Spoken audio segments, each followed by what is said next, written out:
சரியா 2010ஆம் ஆண்டு காலகட்டத்தில மதுரைக்கும் வாடிப்பட்டிக்கும் இடைப்பட்ட ஒரு கிராமத்தில நடந்த கொடூரமான சம்பவத்த பார்க்க போறோம். வாடிப்பட்டி சேர்ந்த ஒரு ஆட்டோ டிரைவர் மிட் நைட்ல ஒரு ஹோட்டல்ல தலைகறி வாங்கிட்டு சரியா 1 மணி அளவுல அவனோட வீட்டுக்கு போற வழியில நடந்த அதிபயங்கர அமானுஷ்ய சம்பவத்த வாங்க பார்க்கலாம்.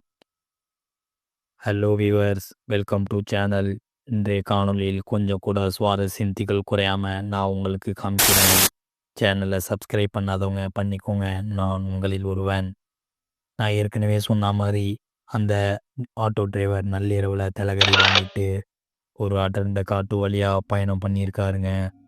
அந்த நேரம் மணி சரியாக 1 மணி இருக்குங்க. அந்த வழியாக ஒரு மனிதர் கூட நடமாட்டம் இல்லைங்க. அந்த நேரம் அமாவாசை பௌர்ணமிங்க.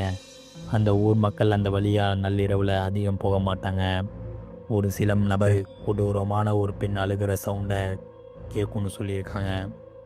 அந்த ஊர் மக்கள் ரொம்ப அவேர்னஸாக இருப்பாங்க அந்த வழியாக போகிறதுக்கு. அப்படிப்பட்ட இடத்துக்கு அந்த ஆட்டோ டிரைவரும் போயிட்டு மாட்டிக்கிறாருங்க. அந்த இடத்துல இருந்து உயிரோட அந்த ஆட்டோ டிரைவர் திரும்ப வந்தாரா? இது உண்மையாக நடந்த சம்பவங்க. வீடியோ ஃபுல்லாக பார்த்தா தான் என்ன நடந்ததுன்னு உங்களுக்கும் புரியும். ப்ளீஸ், ஹார்ட் பேஷண்ட் யாரும் இருந்தால், பலவீனமான மக்கள் யாரும் இருந்தால் வீடியோவை ஸ்கிப் பண்ணிவிட்டு போயிருங்க. அந்த ஆட்டோ டிரைவர் பெயர் சுரேஷ்ங்க. அவரோட நல்ல குணத்துக்கு வாடிக்கையாளர்கள் அந்த ஊரில் அதிகமாக இருந்திருக்காங்க. சவாரி போகணுன்னா இவர் தாங்க அதிகமாக கூப்பிடுவாங்களாம். அப்படிப்பட்ட நேரத்தில் ஒரு நாள் ஒரு வயதான தம்பதிகள் சுரேஷுக்கு கால் பண்ணியிருக்காங்க சவாரிக்காக. ரெகுலராக மதுரையில் இருந்து மதுரையில் இருக்கக்கூடிய மீனாட்சி ஹாஸ்பிட்டலுக்கு இவர் தாங்க வழக்கம் போல் பிக்கப் ட்ராப் பண்ணிட்டு வந்திருக்காரு. அன்றைக்கி போன டைமில் அந்த வயதான பாட்டிக்கு டாக்டர் செக்கப் பண்ணிவிட்டு சொல்கிறாரு, இவங்களுக்கு சிவியராக இருக்குது, இப்போ நீங்கள் வீட்டுக்கு கூட்டிகிட்டு போகாதீங்க, ஸ்கேன் எடுத்து பார்த்துட்டு மறுநாள் போங்கன்னு சொல்லியிருக்காருங்க. ஆட்டோ டிரைவர் இதையெல்லாம் பார்த்துட்டு அவங்கள்ட்ட கணவர்கிட்ட சொல்கிறாரு, நான் இருந்து உங்களுக்கு ஹெல்ப் பண்ணுறேன்னு சொல்கிறாரு. அதுக்கு அந்த வயதான தாத்தா, வேணாம் நீங்கள் ஊருக்கு போங்க, நான் என் பையனுக்கு இன்ஃபார்ம் பண்ணிட்டேன், அவன் வந்துடுவான்னு சொல்கிறாருங்க.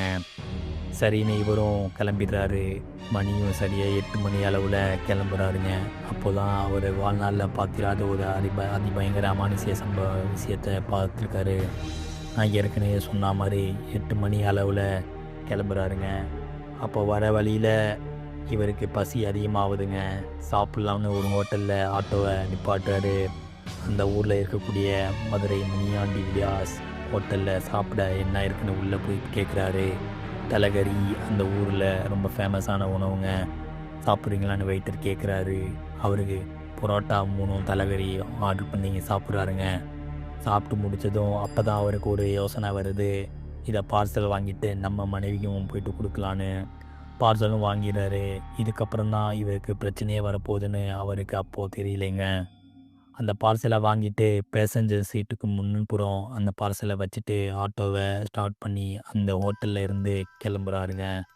அப்போது அவர் வழக்கம் போல் போகிற ரூட்டை விட்டுட்டு ஒரு கிராமத்து வழியாக போகலான்னு முடிவு பண்ணுறாரு. என்ன காரணம்னு பார்த்தீங்கன்னா, மதுரை டு வாடிப்பட்டி டிஸ்டன்ஸை கம்பேர் பண்ணால் அவர் போகிற ஷார்ட்கட் ரொம்ப சீக்கிரமாக வீட்டுக்கு போயிடலான்னு யோசித்து அந்த கிராமத்து வழியாக போகிறாருங்க.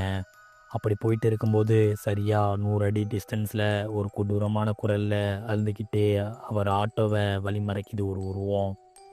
இவருக்கு அந்த நேரத்தில் என்ன பண்ணுறதுன்னு சுத்தமாக புரியலைங்க.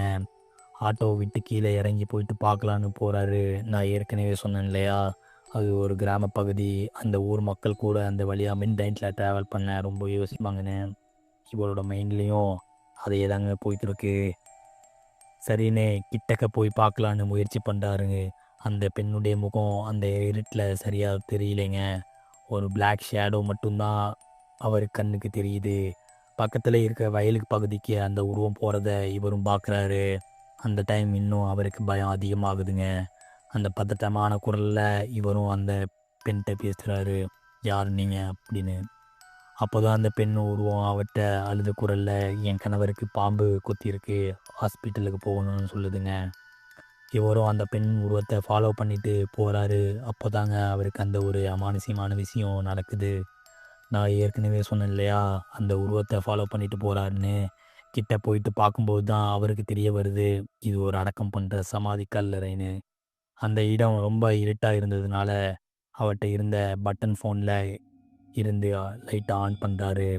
அந்த லைட்டை வச்சு கொஞ்சம் கொஞ்சமாக முன்னாடி போகிறாரு. அப்போ தான் அவருக்கு அந்த இடத்துல பார்த்த காட்சி அவர் ஈரக்குலையே நடுங்கிருச்சுங்க. அப்படி அவர் என்ன பார்த்தாருன்னு அவருக்கு முன்னாடி போகிற உருவம், பெண் உருவம், வினோதமான தோற்றம் மாறுதுங்க. இப்போ அந்த பெண்ணுடைய தோற்றம் 8 அடி நீளம் கொண்டு இப்போ அவர் கண்ணுக்கு தெரியுதுங்க. அவர் அதை பார்த்து மிரண்டு போயிடாதுங்க. மிரண்டு போய் அது மனித உருவம் இல்லை, அது ஒரு பேயின்னு மனசில் கொஞ்சம் கொஞ்சமாக தைரியத்தை வர வச்சுட்டு கிட்டக்க போயிட்டு பார்க்குறாரு. செல்ஃபோன் லைட்டில் அடித்து பார்க்குறாரு. அந்த உருவத்துடைய முகத்தை ரொம்ப கொடூரமாக இருக்கிறத அப்போதாங்க அவர் பார்க்குறாரு. அந்த ஆட்டோ டிரைவர் உசுரை கையில் பிடிச்சிட்டு வேக வேகமாக ஆட்டோவை நோக்கி வந்துடுறாருங்க. ஆட்டோவை ஸ்டார்ட் பண்ணிவிட்டு வீட்டுக்கு போயிடலான்னு ஸ்டார்ட் பண்ணுறாரு. வண்டி ஸ்டார்ட் ஆகலைங்க. அதுக்கப்புறம் அவர் அந்த இடத்துல இருந்து உயிரோட மீண்டு வந்தாரா இல்லையா, என்ன நடந்துச்சு பார்ட் 2ல் சொல்கிறேங்க. பார்ட் 2 என்ன கமெண்ட் செக்ஷனில் கமெண்ட் பண்ணுங்கள். நான் உங்களில் ஒருவன். சப்ஸ்கிரைப் பண்ணாதவங்க சேனலை சப்ஸ்கிரைப் பண்ணிக்கோங்க.